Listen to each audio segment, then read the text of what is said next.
bom dia, Deus abençoe a sua vida. Estamos juntos para mais uma super edição do Debate 93. Bom dia.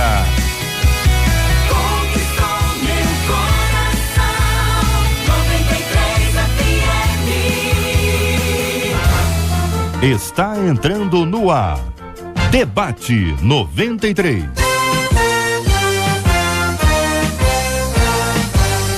Realização 93 FM. Apresentação J.R. Vargas.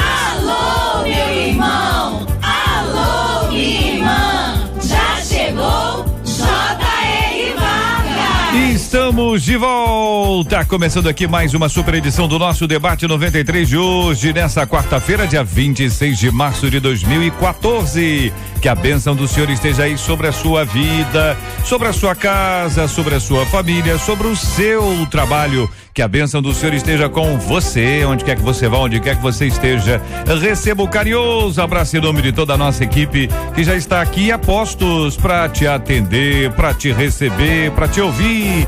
Você liga, você fala com o Debate 93. Fale com o Debate 93. 2461-0093. E-mail debate@radio93.com.br. Facebook Rádio 93 FM. Site www.radio93.com.br. E nesse ano vamos juntos viver a alegria de sentir o prazer de estar com vocês. A 93. Voltamos, minha gente, a essa continuação do nosso Debate 93 sobre escatologia. Um ouvinte por e-mail diz: JR, hein? Para que Jesus volte, é preciso que primeiro o anticristo se levante? Como saberemos quem é o anticristo? A passagem de 1 Coríntios 15 afirma que na vinda do Senhor os mortos irão ressuscitar. Isso significa que todos os que morreram estão dormindo, onde até os que irão para a condenação eterna dormem. Onde estava Lázaro? Oh, Lázaro, entre a morte e a ressurreição. Quando estivermos no céu, iremos reconhecer aqueles que viveram conosco na terra? Haverá distinção de sexo? Como será o céu? Perguntam vários dos nossos amados ouvintes. Este é o Debate 93. com J.R. Vargas na 93 FM. Olha, companheiros, quero ouvi-los aqui sobre esse assunto, dando bom dia aqui aos companheiros que já estão aqui na nossa bancada de hoje. O pastor Valtair Afonso Miranda, da Primeira Igreja Batista de Neves. Bom dia, meu irmão, tudo em paz? Bom dia, JR, bom dia a todos aqueles que nos ouvem nesse momento. Um grande abraço para todos. Pastor Rafael de Almeida, da Igreja Batista Getsemane. Bom dia, meu irmão. Bom dia, JR, bom dia aos amigos debatedores e aos ouvintes. Reverendo Evaldo Beranger, da Igreja Presbiteriana Luz do Mundo em Laranjeiras. Bom dia, bem-vindo, meu irmão. Bom dia, JR, um bom dia muito especial a você, nosso caro ouvinte, e a todos os que estão aqui comigo na mesa. Um bom dia. Bênção puríssima. Acolhendo os companheiros, aguardando a chegada já do pastor Edinaldo, nós começamos aqui, companheiros, falando um pouco sobre a questão do anticristo. Ao longo dos anos, aliás, na semana passada nós até introduzimos esse assunto. Semana passada nós conversamos um pouquinho sobre esse aspecto que envolve a questão do anticristo. Vocês mencionaram, inclusive, figuras de anticristos e depois a perspectiva de uma personalidade, de fato, que representasse toda essa resistência. A pergunta que se faz aos companheiros é: para que Jesus volte, é preciso que primeiro o anticristo se levante, sim ou não? Como saberemos quem é o anticristo? É a outra pergunta sobre esse assunto. Os microfones estão abertos para ouvi-los sobre esse tema, queridos companheiros Valtair, Evaldo e Rafael. Eu creio que sim, porque o texto bíblico do apóstolo Paulo assim descreve. Paulo trata da volta de Cristo em vários momentos, especialmente nas suas cartas aos Tessalonicenses. E na primeira carta ele fala especialmente sobre a questão do arrebatamento, do encontro com Cristo, da ressurreição dos mortos. E na segunda carta dele aos Tessalonicenses, ele discute aí a questão da volta de Jesus, vinculando a volta de Jesus ao aparecimento do anticristo. Então veja, a 2 Tessalonicenses, capítulo 2, versículo 3, diz assim: ninguém de modo nenhum vos engane, porque isto aqui no caso é uma referência ao dia do Senhor, à volta de Cristo, porque isto não acontecerá sem que primeiro venha a apostasia e seja revelado o homem da iniquidade, o filho da perdição. Então, de forma bem objetiva, antes da volta de Jesus, é preciso que se levante o anticristo, pelo menos aquele anticristo escatológico, aquele anticristo derradeiro, o último dos anticristos, que será maior do que todos aqueles que já apareceram aqui entre nós. Já dizíamos no debate anterior que a figura do anticristo se manifesta eventualmente durante a história, desde o primeiro, e na minha percepção parece ser Antíoco Epífane, descrito lá em Daniel. Ele é o protótipo, exatamente, né? Ele é o protótipo Daniel do trabalha anticristo. de forma intensiva com esta figura, e daí em diante até o último, e o último será o maior de todos eles. Eu concordo, o texto é muito claro, a Bíblia diz que isso não acontecerá sem que primeiro se manifeste esse homem da iniquidade, este que há de resumir toda aquela ação anticristã no decorrer da história. Isso é muito claro, acho que a resposta é simplesmente sim. É necessário que isso aconteça. Um problema é a gente ficar tentando adivinhar quem é esse anticristo. Quando ele aparecer, ele estará muito claro. Para aqueles que são de Cristo, estará evidente. Não haverá fórmulas secretas e tais. Outro dia eu estava vendo na internet uma série de especulações, de teorias de conspiração, principalmente de evangélicos norte-americanos, colocando Obama e tentando achar provas no nome dele e coisas intrincadas. Não, ele vai aparecer claramente para aqueles que são de Cristo. Quem é de Cristo vai saber e vai perceber. Aí entra uma coisa interessante que eu li quando estava me preparando para o debate, é que existem dois perigos em escatologia. Um é a escatomania. É você ficar obcecado por escatologia e começar a ver escatologia em tudo. E a outra é a escatofobia. Você acha o assunto tão complicado que foge dele. Então a gente tem que buscar o equilíbrio. Me parece, pelo texto, que o cenário que o Apocalipse, que as profecias de volta de Jesus em Paulo, nos evangelhos pintam, é de um governo global, de uma perseguição global, e de um governante mundial que tem esse poder. Ainda que para eles parecesse que é César, a gente sabe hoje que César não governava nem metade do mundo. Sim. Então, hoje você tem a possibilidade de uma pessoa governar o mundo que antes não havia, porque não havia tecnologia que permitisse esse governo. Hoje existe. O que não existe é o cenário político. Então, por mais ansiosos que nós estejamos para a volta de Jesus, me parece que antes dela acontecer, precisa haver alguma forma de unificação política mundial, de um governo mundial, e talvez o primeiro governante ainda não seja o anticristo. Eu concordo com o pastor, mas eu queria dizer o seguinte, que hoje existem outras formas de governar.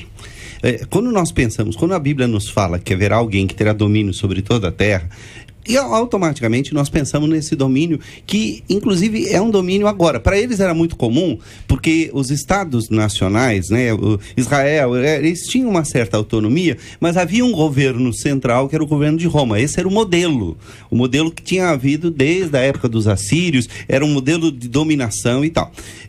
Na Idade Média, você tem uma pulverização do poder através do sistema feudal, mas havia um governo único que dominava sobre todos, que era a igreja. E essa igreja tinha, de certa forma, não somente o domínio espiritual, o domínio religioso, a palavra religioso é melhor que espiritual, como também um certo domínio político. Hoje nós vivemos numa época em que quem realmente governa não são os presidentes, não são os governadores políticos, nós temos governos paralelos. E hoje você tem, por exemplo, a lógica do mercado, do mercantilismo e tal, que é muito forte e tal. Então, é perigoso a gente imaginar que esse governo no sentido mundial, de governante. Exato. Entendi. Que esse governo mundial o senhor discorda dessa perspectiva de governo no sentido de governante, mas também o senhor está dizendo o seguinte, pode até ser. Pode ser, mas não exatamente essa expectativa. Exatamente. Eu quero reforçar aquilo que os colegas acabaram de dizer, enfatizando o aspecto de que a volta de Cristo não será uma pegadinha para os crentes. A impressão que dá quando algumas pessoas falam do assunto é que o anticristo vai se manifestar, crentes de forma inocente vão atrás dele. O Apocalipse descreve a relação no final dos tempos das pessoas com o anticristo, com a marca, né? E aquele que for marcado pela besta, consequentemente estará como alvo do cordeiro, da ira do cordeiro quando o cordeiro vier. Então, a impressão que dá é que quando o anticristo se manifestar, algumas pessoas vão atrás dele sem saber. Então, eu preciso dizer para o meu querido ouvinte o seguinte: não é possível isto acontecer, porque Deus não vai nos pregar uma pegadinha dessas que estamos acostumados a ver na televisão. Não será uma pegadinha, como se naquele momento final houvesse para nós a revelação: você cultou sem saber, te peguei. Não é nada disso. Não é pegadinha. Efetivamente, as pessoas adorarão o anticristo deliberadamente, conscientes do que estão fazendo. E o crente rejeita o anticristo da mesma forma, consciente. Vamos entender que toda a literatura que nós temos, a maior parte da literatura que nós temos, seja em livro, seja em filme, então nem se fala, eles apresentam uma perspectiva. E a perspectiva, às vezes, ela é parcial e é limitada à visão ou até, às vezes, ao orçamento do filme. Ela só deu, é o que temos para hoje, entendeu? Só deu para ir até ali. E muitas vezes está vinculado a essa ideia de pegadinha que aí está referida. Quando se fala, por exemplo, sobre marca da besta, quem aqui que já não se perguntou se o código de barras era ou não era quando o código de barras apareceu? Quem já não é verdade? Quando ele apareceu, ninguém ficava lá assim, rapaz, é o código de barra. Uma vez que o texto bíblico declara que para receber a marca teria que adorar o anticristo. Exato. Então, por exemplo, um chip debaixo da pele, se não implicar em adoração, não é a marca da besta. Não é a marca da besta, exatamente. Existe, por exemplo, hoje um sistema contra sequestro que algumas empresas grandes, inclusive, usam para os seus executivos. Que você coloca um chip debaixo da pele que ele te localiza em qualquer lugar do planeta. Ainda que seja na testa. Pois é, mas entendeu? Não, eu tô indo pro extremo para ver isso mesmo. O problema não é o chip, o problema é a adoração ao anticristo. Há um ambiente, você percebe isso bem no debate mundial, que a religião tem sido fonte de preconceito, tem sido fonte de guerra, que a religião é nociva para o ser humano. Então, o que me parece que está sendo preparado é um cenário de uma religião mundial para acabar com os conflitos, né? Uma tentativa de unificação da religião mundial, e a partir daí quem não aceitar a unificação vai ser herege, fanático, vai ser perseguido. Então, parece que está caminhando para essa direção. Sob o argumento de que a religião separa, a religião segrega, a gente, por exemplo, no meio acadêmico, assim, o cristão muitas vezes é ridicularizado porque, como não acredita na teoria da evolução, então há um ambiente de intolerância crescendo, por exemplo, na Europa, proibindo os muçulmanos de usarem o véu, né? Quer dizer, há uma intolerância com relação aos deuses. Todo aquele que tem uma religião praticante está sendo cada vez mais criticado, uma religião firme. Na França, qualquer sinal externo de religiosidade é proibido. Até você usar, por exemplo, uma cruz dentro de um ambiente de escola e tudo. Isso não é porque por causa dos muçulmanos acirrou-se o debate e tal. Então, tudo isso. Tá. Muito bem. Continuando a nossa reflexão dentro desse assunto que temos aqui, o texto de 1 Coríntios 15, ele é muito importante para a nossa edificação. Nossos ouvintes podem acompanhar a partir do versículo primeiro, mas vou dar uma ênfase aqui no versículo 50 e alguns outros, e vocês, companheiros aqui na nossa bancada de hoje, poderão utilizar outros versos para poder ilustrar e trazer a sua reflexão sobre esse assunto. O ouvinte diz: a passagem de 1 Coríntios 15 afirma que na vinda do Senhor os mortos irão ressuscitar. Isso significa que todos os que morreram estão dormindo, e é a terminologia utilizada aqui. Vamos explicar isso para os nossos ouvintes. Onde até os que irão para a condenação eterna dormem? Onde é que acontece esse sono aí? E a última, que aí na hora certa eu vou puxar aqui, onde estava Lázaro entre a morte e a ressurreição, que é uma das perguntas também elaboradas para a nossa reflexão. Então, o texto de 1 Coríntios afirma que a vinda do Senhor os mortos irão ressuscitar. Bom, estou lendo aqui verso 50, para poder ilustrar. Como disse, vocês poderão utilizar outros versos caso queiram. Ora, isto afirma, irmãos, que a carne e o sangue não podem herdar o reino de Deus, nem a corrupção herdar a incorrupção. Eis que vos digo um mistério: nem todos dormiremos, mas transformados seremos todos. No momento, no abrir e fechar de olhos, ao ressoar da última trombeta. A trombeta soará, os mortos ressuscitarão incorruptíveis e nós seremos transformados. Porque é necessário que este corpo corruptível se revista da incorruptibilidade e que o corpo mortal se revista da imortalidade. Aí em diante o texto continua tratando, e aí no verso 54, na parte B, está descrita a frase: tragada foi a morte pela vitória. 55, onde está a morte a tua vitória, onde está a morte o teu aguilhão? O aguilhão da morte é o pecado e a força do pecado é a lei. 57, graças a Deus que nos dá a vitória por intermédio de nosso Senhor Jesus Cristo. Companheiros, vamos explicar a questão do dormir aí, do ressuscitar, na perspectiva de cada um de vocês. Isso é sempre importante a gente tocar nesse assunto, JR, porque a Bíblia utiliza palavras que precisam ser interpretadas de acordo com o seu significado original e de acordo com o contexto no qual elas são utilizadas. A palavra dormir, usada nesse texto por Paulo, era uma palavra que tinha vários significados. Eu estou vendo aqui no dicionário grego, né? A palavra é koimal, que significa fazer dormir, colocar para dormir, e metaforicamente significa acalmar, tranquilizar, também morrer. Então, quando se diz que as pessoas estão dormindo num contexto como esse, que está falando da escatologia pessoal, quer dizer, está falando do fim das pessoas e não somente do fim de todas as coisas, embora ele trate da escatologia geral, que é o fim de todas as coisas, a palavra significa simplesmente morrer. É uma maneira mais suave de dizer. Como, por exemplo, nós vamos a um velório e a gente diz, olha, a pessoa descansou. Descansou não significa que ela está ali apenas tirando uma soneca. E tem que tomar cuidado. Em alguns lugares do Brasil, se você disser isso, é complicado, porque descansar também, nesses lugares do Brasil, significa dar à luz. Então, a palavra ela vai tendo significado conforme o contexto e conforme o local. Não há na Bíblia nenhuma evidência e nenhuma nada que de alguma forma nos dê base para dizer que a alma dorme enquanto está na presença do Senhor, quando ela deixa o corpo e aguarda o dia da ressurreição. Esse estado é chamado de estado intermediário pelos teólogos, porque nós não temos informações sobre isso o suficiente. Então nós especulamos, mas há alguns limites. Estão acordadas, estão conscientes. A Bíblia mostra casos assim, por exemplo, o rico e Lázaro.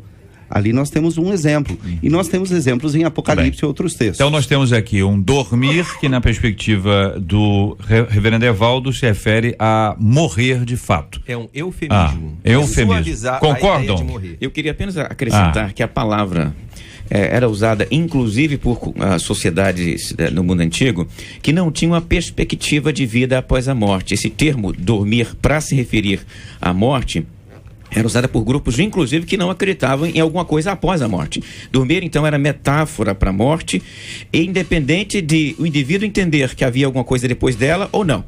Então, quando Paulo usa o termo aqui, está usando um termo corriqueiro, comum ao seu próprio tempo, para se referir à morte. Então, não é nada mais além disso. Dormir aqui é uma referência metafórica à morte. Então, quando o texto bíblico fala sobre ressuscitar, ele casa as duas palavras para que elas fiquem absolutamente claras. Fala sobre morte e fala sobre ressuscitar. Inclusive, ou seja, não fala sobre dormir ou acordar. Vamos para outros textos além do livro de Lázaro. Quando Moisés e Elias aparecem para Jesus e para os apóstolos na transfiguração, aparecem pessoalmente. Né? Quando Jesus, quando o ladrão arrependido... E não estão com cara de sono, né? Não. Quando o ladrão arrependido manifesta na cruz o desejo, o seu arrependimento, Jesus fala para ele: hoje mesmo estarás comigo no paraíso. Quer dizer, o que a Bíblia nos mostra é o seguinte: os justos, quando morrem pela fé, vão para junto de Deus. A gente pode especular como é que é o lugar e tudo, mas assim, o que a Bíblia garante é que nós vamos, como Paulo fala, quero estar junto de Deus, né? Quer dizer, toda evidência é que nós vamos para junto dele. A gente pode não saber com detalhes onde é que fica, como é que é, porque tem muita especulação, mas isso é claro, os justos quando morrem vão conscientemente para junto do Pai em espírito, aguardando a ressurreição, quando eles vão ganhar um novo corpo. Então, esse estado intermediário entre a morte e a ressurreição é um estado que você existe apenas espiritualmente, não existe com corpo físico como nós temos, e em que os justos vão para junto do Pai. Posso dar um passo adiante? E os ímpios vão para um estado intermediário de condenação, normalmente chamado no Novo Testamento de Hades. É um estado intermediário, onde estava o rico na parábola de Lázaro, onde os mortos no pecado permanecem em espírito também.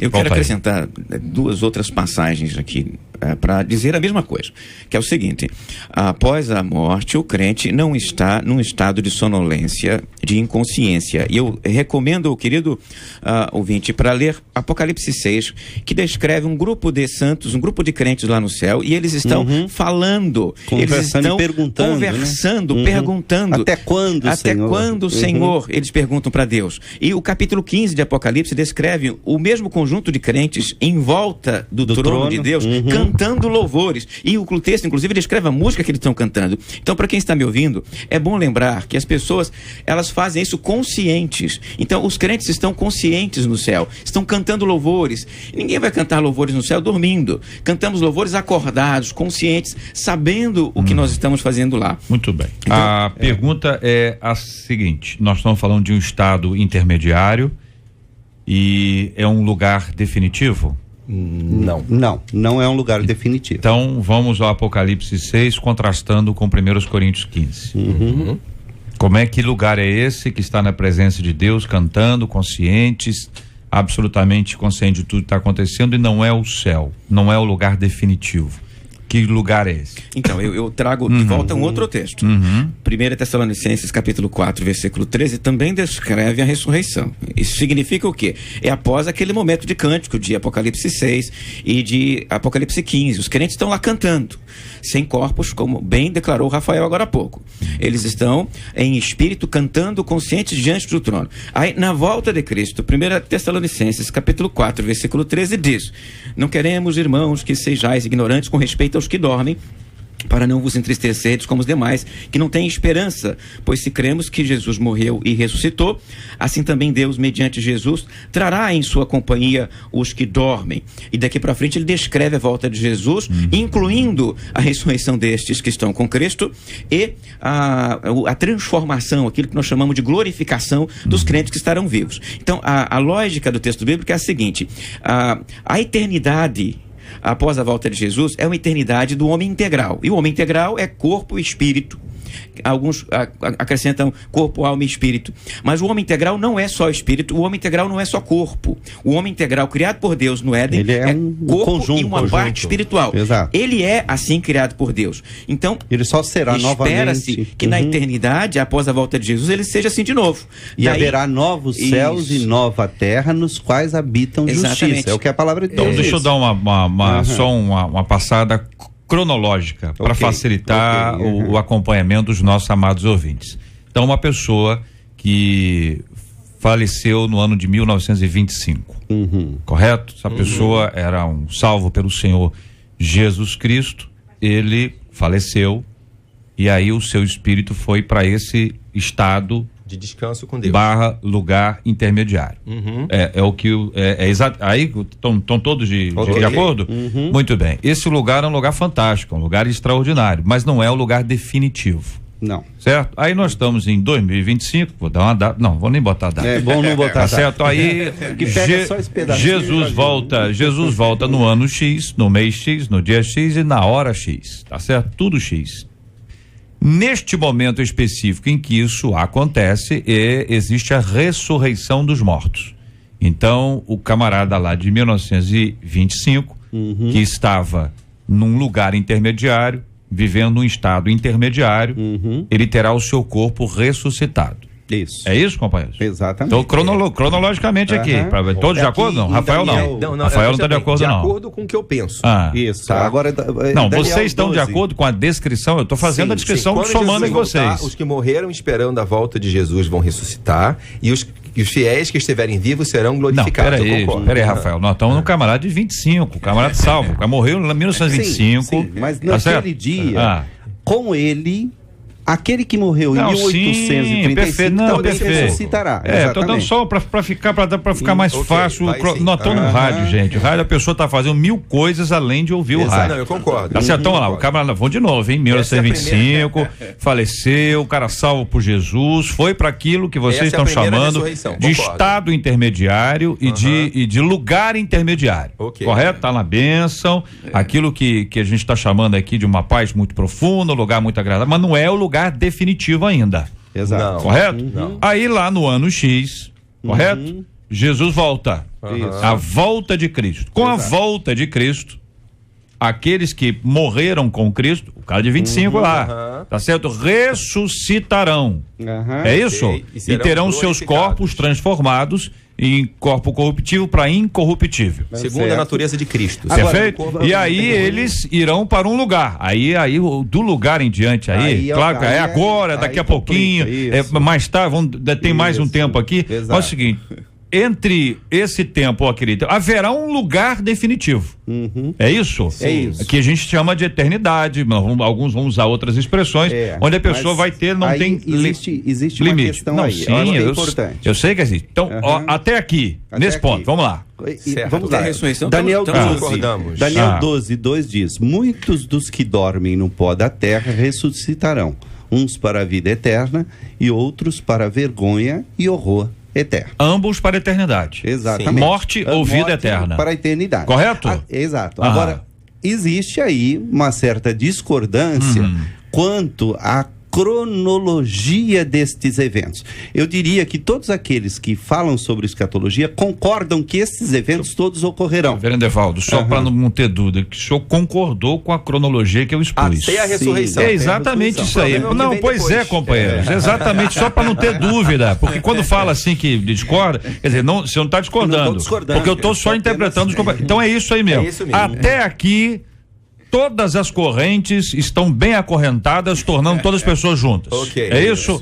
Pastor Edinaldo já está conosco, da Assembleia de Deus Ministério de Madureira, já subiu, já tomou água, entendeu? Já o microfone está aberto aqui. Não, pode respirar. E aí já pode participar dessa discussão que envolve o seguinte, veja bem, o ouvinte não pergunta mais se vocês são, vai ter milênio, vai ter semanas, vai ser um período, se vai ser, o ouvinte não pergunta isso, vou deixar vocês responderem, porque faz parte da sequência do raciocínio.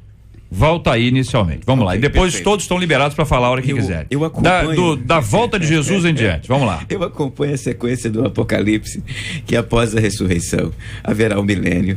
Após o milênio, se o ouvinte quiser ler, está em Apocalipse capítulo 20, que descreve a ressurreição, descreve o milênio, e após o milênio o juízo final, consequentemente, a Nova Jerusalém para os santos e a perdição eterna para os perdidos. Então, o esquema que eu estou seguindo é o de Apocalipse capítulo 20 para frente. E o 20, então, se quiser me acompanhar isso. Depois da ressurreição, o que é que vem? Aí veria Apocalipse 20, Nova Jerusalém, e antes da Nova Jerusalém, juízo final.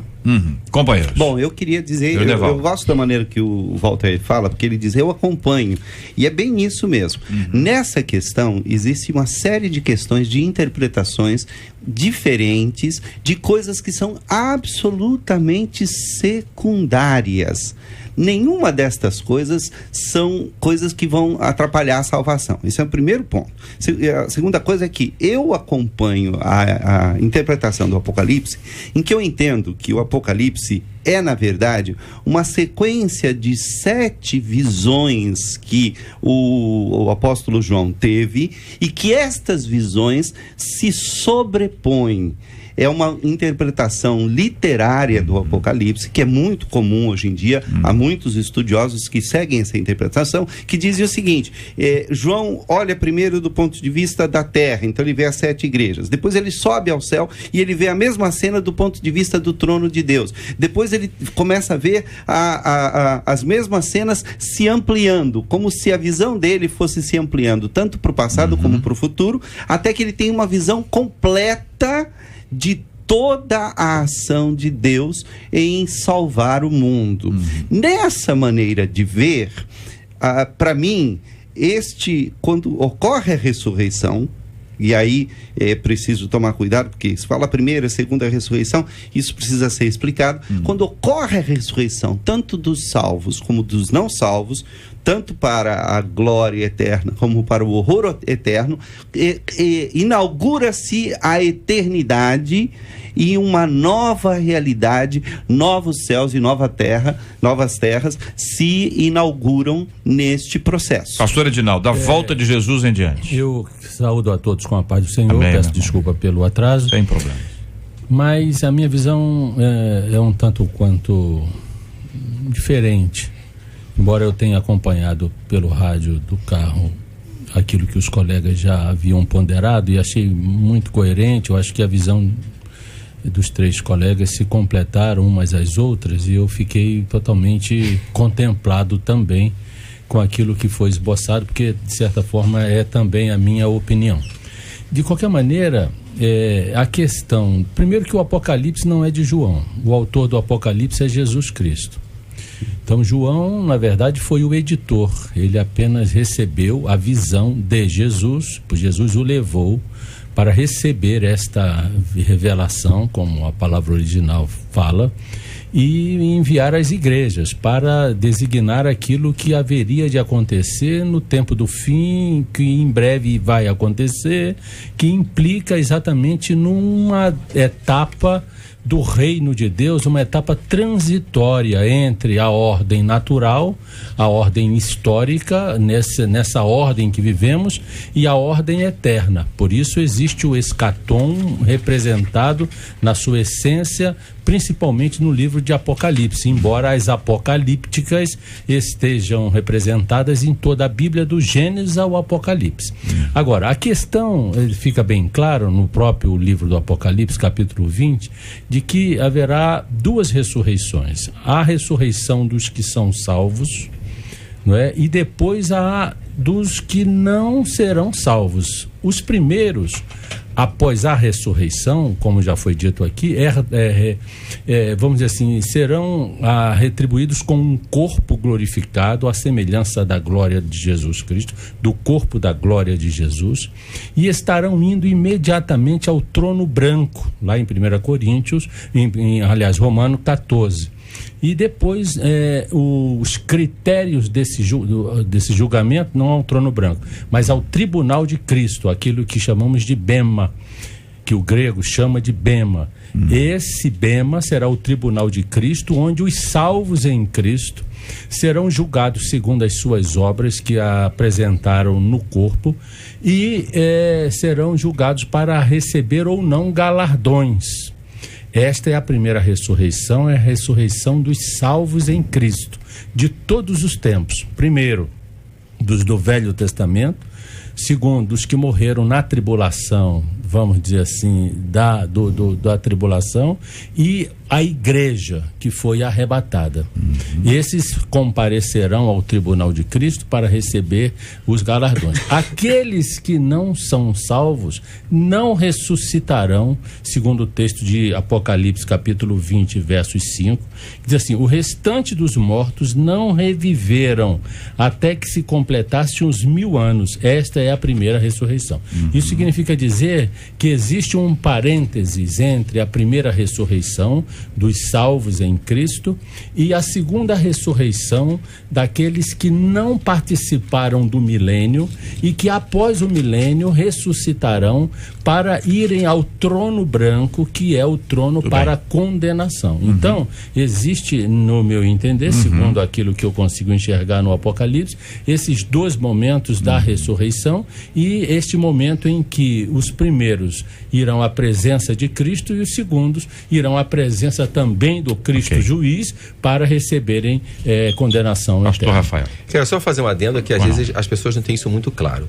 Na segunda, eu concordo nesse aspecto, eu concordo com o que foi exposto aqui pelo pastor Edinaldo, que são 2 ressurreições com um intervalo de 1000 anos. A primeira é a ressurreição dos que morreram em Cristo e a glorificação dos vivos, o governo de Cristo e então o juízo final. Nessa segunda ressurreição, as pessoas também vão receber um corpo espiritual. E é nessa forma que elas serão lançadas na condenação, porque é o que o texto fala. Jesus inclusive fala de ser lançado com o braço no Geena. Quando fala de Geena, não de Hades, é esse tormento final, é o lago de fogo. Que eles serão lançados fisicamente lá. Então assim, os ímpios também serão ressuscitados, mas para juízo. Será um estágio diferente de tormento, dessa vez eterno, ok. tá? Eu quero pontuar isso aí, porque agora as pessoas que morreram existem em espírito, mas todos serão ressuscitados, os ímpios, para condenação. Essa passagem aqui pelos quatro, os quatro já falaram sobre esse assunto ou não? Eu só queria apenas, não vou entrar em discussão porque se prolongaria demais, mas primeiro apenas deixar claro para o pastor, quando ele falou, pastor Edinaldo, ele disse, não, o Apocalipse não é de João, é de Jesus Cristo. Todos nós concordamos com isso, mas quem teve a visão foi João. E foi isso que nós dissemos aqui.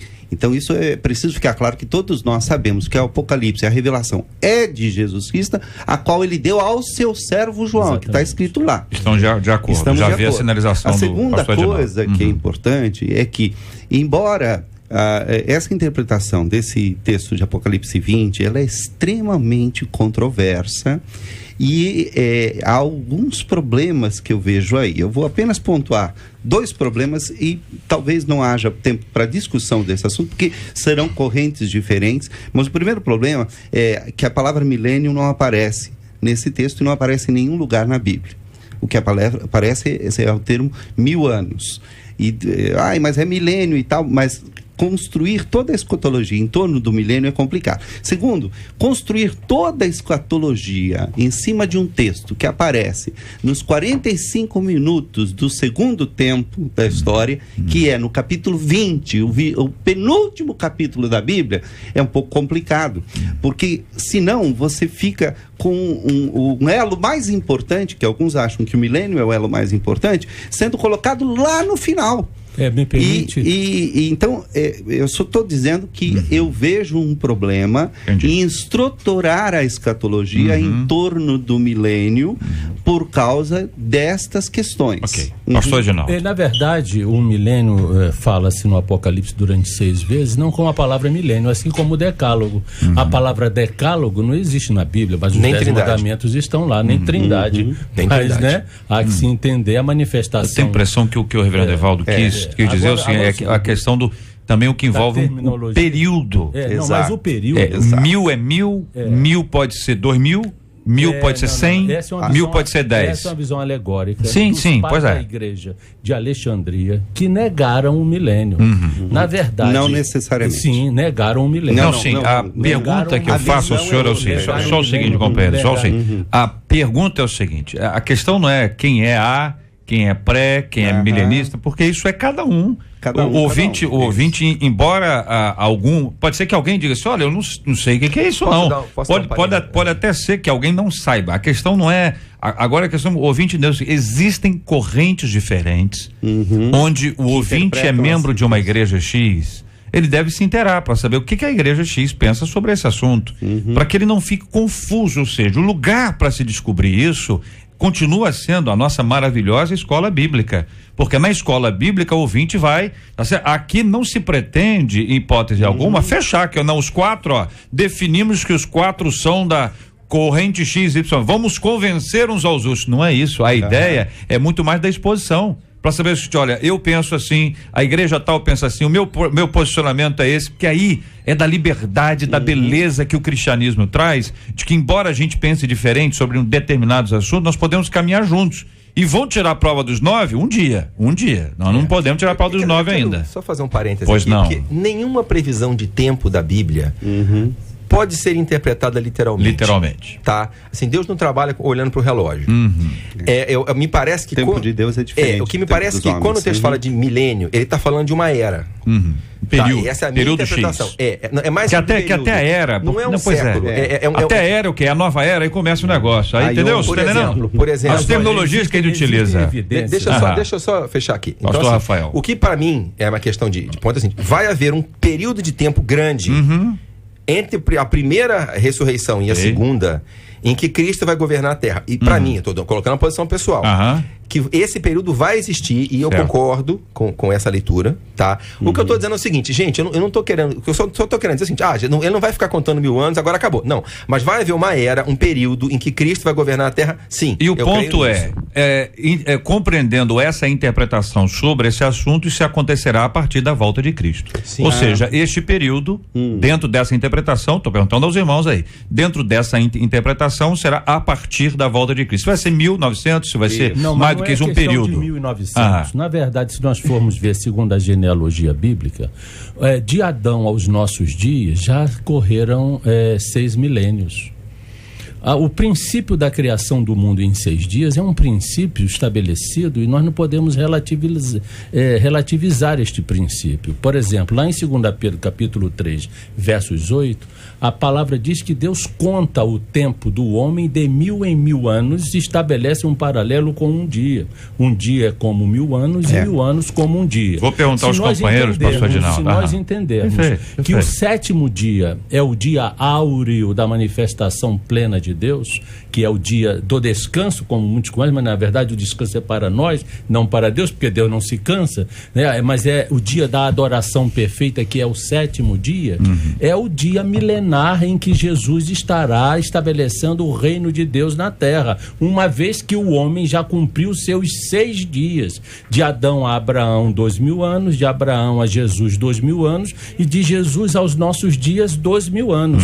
E o dia que falta ser vivido, que é a plenitude do reino de Deus no milênio, ou nos 1000 anos, que será governado inclusive pelos santos, conforme diz Apocalipse 24 e 6, será o dia em que Jesus estará reordenando, né, o reino de Deus na terra, para que se cumprir a sua oração: Pai nosso que estás no céu, santificado seja o teu nome. Muito bem. Companheiros, aqui só para poder caminhar junto aqui, o pastor Rafael, até onde eu entendi, está concordando com os princípios já estabelecidos aqui pelo pastor Adinaldo sobre esse assunto. Quando a questão do período, o senhor também concorda com as aplicações que o pastor Adinaldo fez e os fundamentos bíblicos que ele apresentou? Não. Ou o senhor discorda?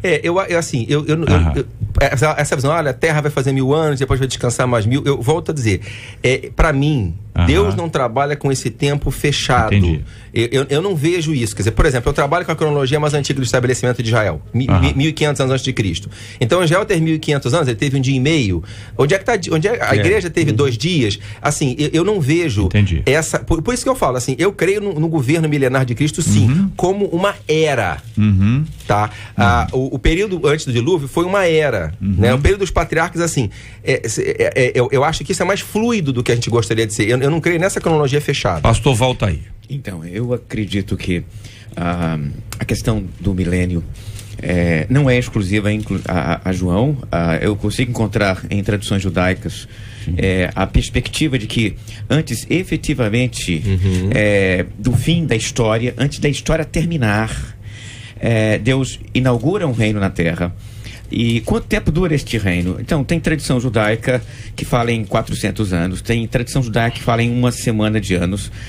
Então, o que a tradição judaica está entendendo aqui é que haverá na Terra um governo de Deus efetivo antes do final da história. E o final da história se dá, segundo o Apocalipse, após o milênio. Porque após o milênio é Nova Jerusalém. Nova Jerusalém é transcendência absoluta. Então, enquanto tem milênio, tem história. Enquanto tem milênio, tem história. Então, eu continuo argumentando com os colegas o seguinte: acompanho a leitura do Apocalipse, que entende que após a ressurreição dos santos haverá na terra o governo de Cristo. Mas eu discordo do Evaldo quando argumenta que isso significa colocar toda a escatologia em torno disso. A escatologia não está em torno disso. Nós falamos um montão de coisa antes de chegar a isso. Então há muita coisa antes disso acontecer. Então a escatologia não está girando em torno disso. E essa parte é a parte do milênio, a intervenção de Cristo efetiva na Terra, não é o núcleo da escatologia, mas é parte dela. Muito bem. Então, só para ilustrar, para o nosso ouvinte acompanhar, o nosso querido irmão, que faleceu em 1925, faleceu, e aí nós acompanhamos a sua história aqui até a volta de Cristo. Curiosamente, embora estivéssemos separados fisicamente, nós estávamos juntos do ponto de vista teológico. Quando se dá a união do ponto de vista espiritual, nós nos afastamos teologicamente. O que é curioso, não é certo nem errado, é só curioso. A gente precisa compreender isso. O ouvinte vai entender o que eu estou dizendo, que lá em 25 está todo mundo juntinho até a volta de Cristo. Desse momento em diante, quando estaremos juntos, estamos nos afastando da interpretação, o que não significa, uma vez mais, discordância no sentido de, olha, perdeu, ganhou. Isso é uma questão que o nosso ouvinte é muito inteligente, ele vai assimilar, que é um entendimento sobre este assunto. Aqui não existem vencedores ou perdedores. Isso eu acompanho, eu penso assim, eu interpreto assim, eu entendo assim. Todos nós vamos usar a Bíblia. Todo mundo vai, se não usar a Bíblia, aí é chute, né? E apesar disso tudo, de todos nós usarmos a Bíblia, ainda assim haverá discordância, o que é natural, e graças a Deus eu vejo aqui os companheiros numa posição de respeito absoluto aos que pensam diferente, porque é assim que devem ser as nossas discussões, os nossos diálogos sobre as questões bíblicas. Eu estou com o tempo aqui esgotadíssimo, mas eu queria saber onde é que estava Lázaro. Entendeu? O Lázaro, peraí, meus irmãos, porque Jesus foi lá, Maria e Marta, e Jesus chamou Lázaro, o texto em português é redundante, saiu para fora. Onde é que estava Lázaro neste período e se, na opinião de vocês, o que aconteceu nesse processo aí para que Lázaro deixasse o lugar que ele estava para chegar ao lugar para onde ele foi? Bom, seguindo a coerência do que nós estamos falando, Lázaro, como todos aqueles que morrem em Cristo, estava no estado intermediário, estava nesse local onde as pessoas já estão na presença de Deus, conscientes, e que estão aguardando a ressurreição. No caso de Lázaro, ele foi convocado para uma tarefa especial, que era a tarefa de servir de testemunho do poder e da divindade de Jesus Cristo. Muita gente às vezes pergunta, fala assim, mas puxa, Lázaro já estava no céu, que maravilha, foi um castigo então ele voltar. Não, foi um castigo, mas não é um castigo, porque para o cristão cumprir uma ordem de Deus não é um castigo. Lázaro foi convocado de um lugar de glória para servir de testemunho. Ele é um testemunho vivo. E depois Lázaro, até onde a gente sabe, Lázaro novamente. Faleceu. Morreu de novo. Correto, companheiro? Vocês que foram a Israel, vocês nunca viram ele lá não. Moisés. Moisés. A Bíblia diz que ele morreu. Que ele morreu no Monte Nebo. Isso. Mas por que Miguel disputou o seu corpo com Satanás? Porque estava morto. Porque estava morto? Porque não dá para disputar o corpo Satanás, de alguém. Nem Deus que é um corpo morto. E por que ele reaparece vivo no Monte da Transfiguração? Por que, pastor? Não é isso? É para que, na verdade, é uma questão de um programa só para isso.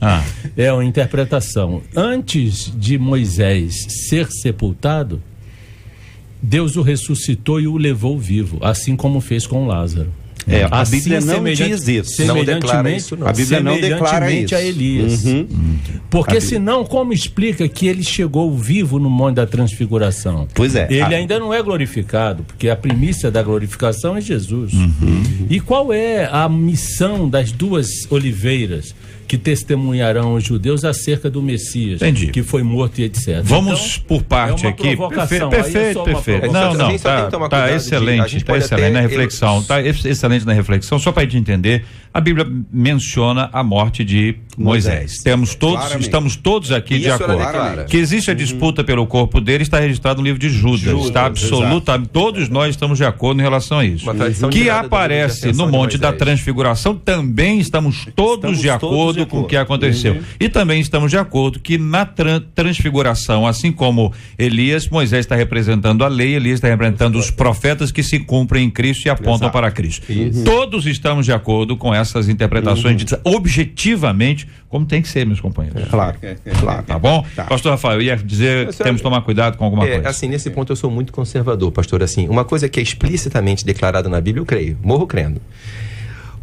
Uma conclusão, uma pressuposição, a gente tem que deixar bem claro antes. Olha, eu suponho, eu imagino, mas se não está dito na Bíblia claramente, não é a palavra de Deus. Muito bem. É verdade, mas o fato dele aparecer vivo no Monte da Transfiguração não é uma suposição. O fato dele aparecer pode ter outras explicações. O fato dele aparecer agora, ele não estava, não existe um estado intermediário, um lugar intermediário, onde vocês afirmaram anteriormente.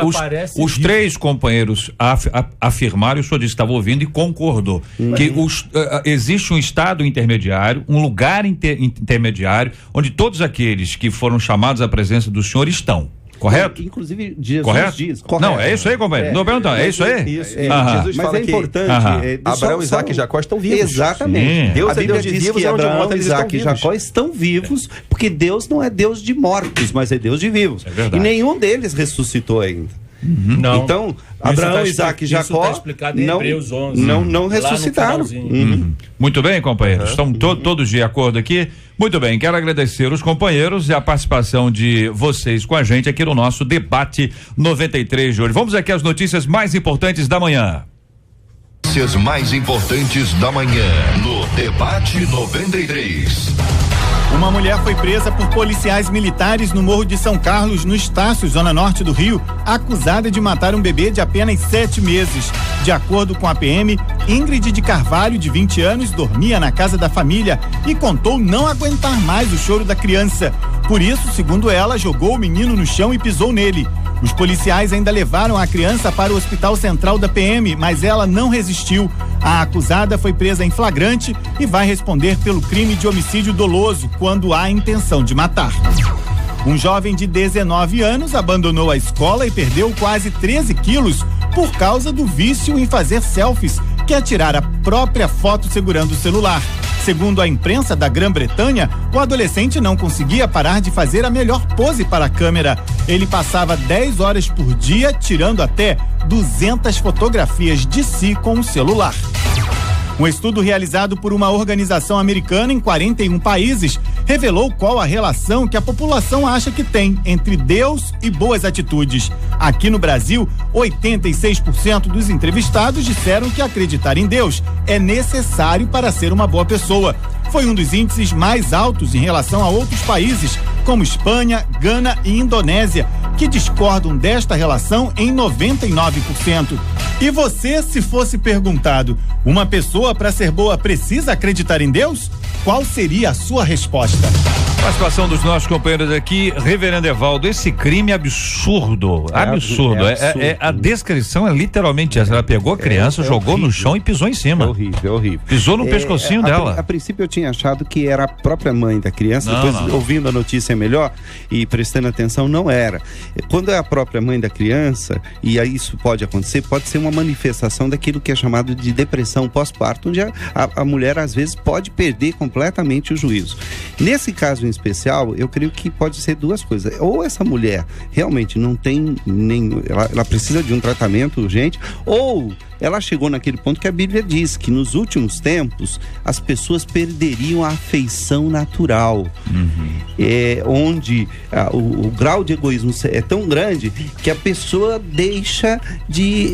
não existe o outro. Esta mulher apresenta traços muito claros de uma sociopatia, onde ela não tem sentimento nenhum para com a existência de outras pessoas. Essa mulher está presa, foi presa. A acusação, obviamente, está aí, está explícita, e absolutamente. A intenção dela não era calar a criança, ela botou matar o pé no pescoço da criança, que foi levada com vida pro hospital e infelizmente não resistiu. Você imagina como é que tá o pai, a mãe, os avós, enfim, a família no momento como esse é motivo para nossa intercessão. Motivo para nossa intercessão. O cuidado que a gente precisa ter com quem cuida e as fantásticas cuidadoras de crianças que cuidam com tanto amor que às vezes dá a impressão que supera até o amor dos próprios pais. E hoje a própria mãe dessa menina que fez isso aí, a mãe dela imaginou assim: meu Deus do céu, eu cuidei de você, minha filha, com tanto amor, como é que você cuida de uma criança que não é sua de um jeito como esse? É uma coisa absurda. Pastor Rafael, esse caso dos Estados Unidos aqui, dos Estados Unidos não, a Inglaterra, né? A Inglaterra, esse caso aqui da Inglaterra, desse menino de 19 anos aqui, a escola, abandonou o colégio, perdeu quase 13 quilos, não sei se ele estava acima do peso, por isso, por causa das selfies aqui, foi fazendo, não sabe o que é selfie, né, pastor? Aquela foto de si mesmo. O Evaldo vai tirar uma para mostrar aí. Bom, tira aí, Evaldo. Entendeu? É um sintoma desse tempo, pastor? Nós vivemos numa época em que o importante é ser famoso, é ser, né, essa obsessão pela divulgação da própria imagem, por ser conhecido, quantos amigos você tem na rede social, quantas pessoas te conhecem, a popularidade da escola, e isso induz as pessoas a uma superficialidade, né? E eu acho que o jovem é mais vítima disso, porque ele ainda não tem uma identidade consolidada. A gente que é crente precisa tomar muito cuidado na formação dos filhos, para gastar tempo e até dinheiro criando nos filhos um código de valores cristãos, porque assim, os jovens estão crescendo assim. O importante é ser bonito, é ser famoso, é ser reconhecido, e aí esse garoto tá fazendo propaganda na imagem dele. A frase dele é essa, ó: eu estava constantemente em busca de conseguir o selfie perfeito, e quando eu percebi que não poderia, eu queria morrer. Você imagina quanta gente no mundo inteiro agora ouvindo o nome desse rapaz, o Dani aqui, ouvindo dizer o seguinte: farei a mesma coisa, entendeu? Quer dizer, na expectativa de que se torne tão conhecido quanto o tal do... E ficou famoso. Bobão aqui, bobão, Ficou muito famoso. bem. Eu quero ouvir também aqui o pastor Valtair e o pastor Edinaldo sobre esse terceiro e último assunto aqui, esse estudo realizado por uma organização americana em 41 países, que revelou que a relação que a população acha que tem entre Deus e boas atitudes é exatamente essa. 86% no Brasil dos entrevistados disseram que acreditam que acreditar em Deus é necessário para ser uma boa pessoa. Eu diria para aqueles que nos ouvem que a realidade mostra que não é assim, né? Bandido acredita em Deus e mata, assassino em série acredita em Deus e corta as pessoas em pedaço, e tem durante a história a gente muito má fazendo coisas em nome de Deus, queimando gente, queimando cidade, fazendo coisas terríveis em nome de Deus. Então, nesse sentido, eu diria que a transformação realizada pelo Espírito Santo, a obra da santificação, sim, torna a pessoa boa, mas acreditar por si só em Deus não torna uma pessoa boa. Olha, o presidente do Conselho de Teólogos de Goiás trouxe a sua opinião sobre esse assunto. Ele trata exatamente aqui, ele é o presidente do Conselho de Teólogos de Goiás, acredita que o número revelado pela pesquisa em relação aos brasileiros não representa a verdadeira face da sociedade brasileira. Mesmo que esses dados são bastante bons para aqueles que acreditam em Deus, mas nós não podemos dizer que a sociedade hoje é ruim porque alguns não acreditam em Deus. Porque tem pessoas que praticam crimes, que fazem coisas erradas e dizem acreditar em Deus. Então nós não podemos generalizar. Pastor Edinaldo. Realmente eu concordo integralmente com o pastor Valtair. O homem tem em si a natureza divina, e eu particularmente conheço muitas pessoas ateias que não creem em Deus, que são boníssimas pessoas, não é? Aliás, às vezes até melhor do que muitos daqueles que creem em Deus, como diz Valtair. Muitos matam em nome de Deus, muitos fazem as piores barbaridades e são crentes em Deus. Por exemplo, o maior crente em Deus e a maior escória da existência é o próprio Satanás. Ele não precisa nem de fé, porque ele viu Deus, ele teve experiência com Deus e é o que é. E a Bíblia diz que ele crê e estremece.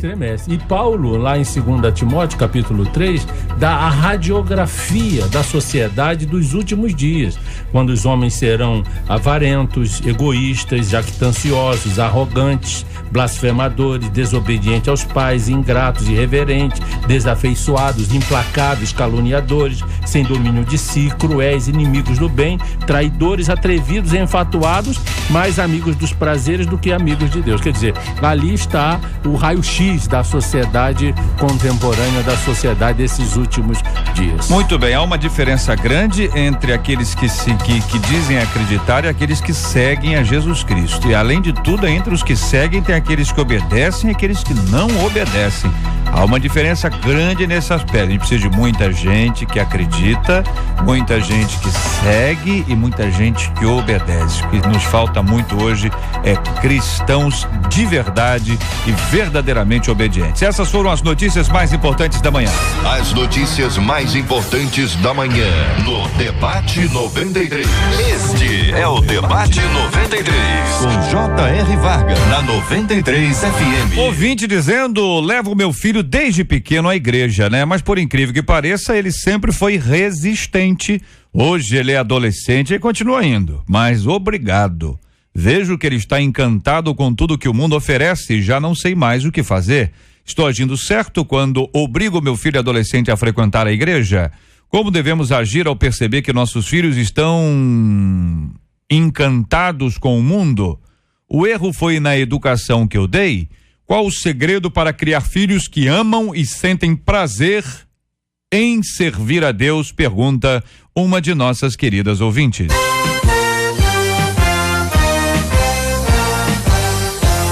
Esses e outros assuntos estarão amanhã, se Deus quiser, a partir das 11 horas da manhã, em mais uma super edição do nosso Debate 93. Pastor Valtair, muito obrigado, meu irmãozão. Um grande abraço. Eu agradeço o convite. Eu quero mandar um abraço à minha esposa, meus filhos, que nesse momento me ouvem, e fazer um convite para o povo de Deus de São Gonçalo. Neste sábado e neste domingo, a Igreja Batista de Neves celebra 84 anos de existência e você é nosso convidado. Venha participar das celebrações do aniversário de nossa igreja, começando no sábado às 19h30, passando pelo domingo 10 horas da manhã e 19h30 da noite. Reverendo Evaldo, muito obrigado, um abraço. Um abraço muito grande, e a nossa igreja também está comemorando 17 anos nesse final de semana. A minha recomendação é que vá no sábado à Igreja Batista de Neves e no domingo na Igreja Presbiteriana Luz do Mundo. É claro que você tem que tirar um dia para ir à sua igreja. Nós não queremos tirar ninguém das suas próprias igrejas. Então, hein? Pois é. Não, vai de manhã, não vai à noite. Exato. Nós comemoraremos pela manhã e à noite. Então, você pode fazer uma visita a gente. E os pastores fiquem tranquilos que nós não queremos tirar ninguém das suas próprias igrejas. Parabéns às duas igrejas antecipadamente aqui, que Deus continue a usar os pastores e aos líderes dessas comunidades tão especiais. Pastor Edinaldo, obrigado, querido, um abraço. Obrigado, JR, agradeço esta oportunidade, mandando um beijinho pra Glorinha, meu amor, e também para Giovana, minha netinha maravilhosa, está adoecida, mas Deus vai curá-la, tenho certeza disso. E também a Rebeca, Vanessa, né, meu filho que está lá na Bolívia estudando medicina. E Deus abençoe a todos. E dizer que estaremos lá em Fortaleza. Amanhã eu viajo lá para Fortaleza, a Igreja Batista Henrique Jorge. Faremos um seminário de 4 dias sobre escatologia bíblica. E o pessoal aí de Fortaleza, por favor, na capital, no centro, melhor dizendo, de Fortaleza, a Igreja Batista Henrique Jorge. Eu guardo você lá. Muito Maravilha. Obrigado. Pastor Rafael, obrigado, querido. Obrigado, JR. Eu quero mandar um abraço para todos os irmãos da Igreja Batista Getsemane, na rua Doutor Nunes 129, Olaria. Especialmente para Fátima, ela sempre acompanha o debate, mandou um recado aqui pra gente. Para minha esposa Jaqueline, para Rebeca e para o Daniel, que deve estar ouvindo o papai no rádio. Um beijo. Maravilha. Muito obrigado aos companheiros aqui, muito obrigado também à nossa equipe, a Marcela, Luciana, Letícia, Fabiano, Jair, Juliano, Lucas, Vanese, Kátia, Regina, a popularíssima Catita. Voltamos amanhã, se Deus quiser, a partir das 11 horas da manhã, para mais uma super edição do nosso Debate 93. Vou pedir ao pastor Rafael para orar conosco. Vamos apresentar o tema de hoje, Diante de Deus em oração. Vamos apresentar também a vida dos nossos amados e maravilhosos ouvintes, lembrando sempre daqueles que estão enfermos e rogando a cura em nome de Jesus e também o consolo aos corações enlutados. Pai, Senhor Jesus, prepara a tua igreja para a tua vinda. Derrama, ó Deus, do teu Espírito, dá-nos santidade, ardor por missões, autoridade no teu Espírito, para alcançar os povos e nações ainda não alcançados, para fazer a grande colheita. Também te pedimos, ó Deus, pelos enfermos que nos acompanham, Senhor Deus, pelos enlutados, pelos encarcerados, pelos que estão, ó Deus, dia a dia conosco. Fortaleça o coração deles e que nós possamos sempre edificar as suas vidas em amor, em nome de Jesus. Amém. Que Deus te abençoe. Você acabou de ouvir Debate 93.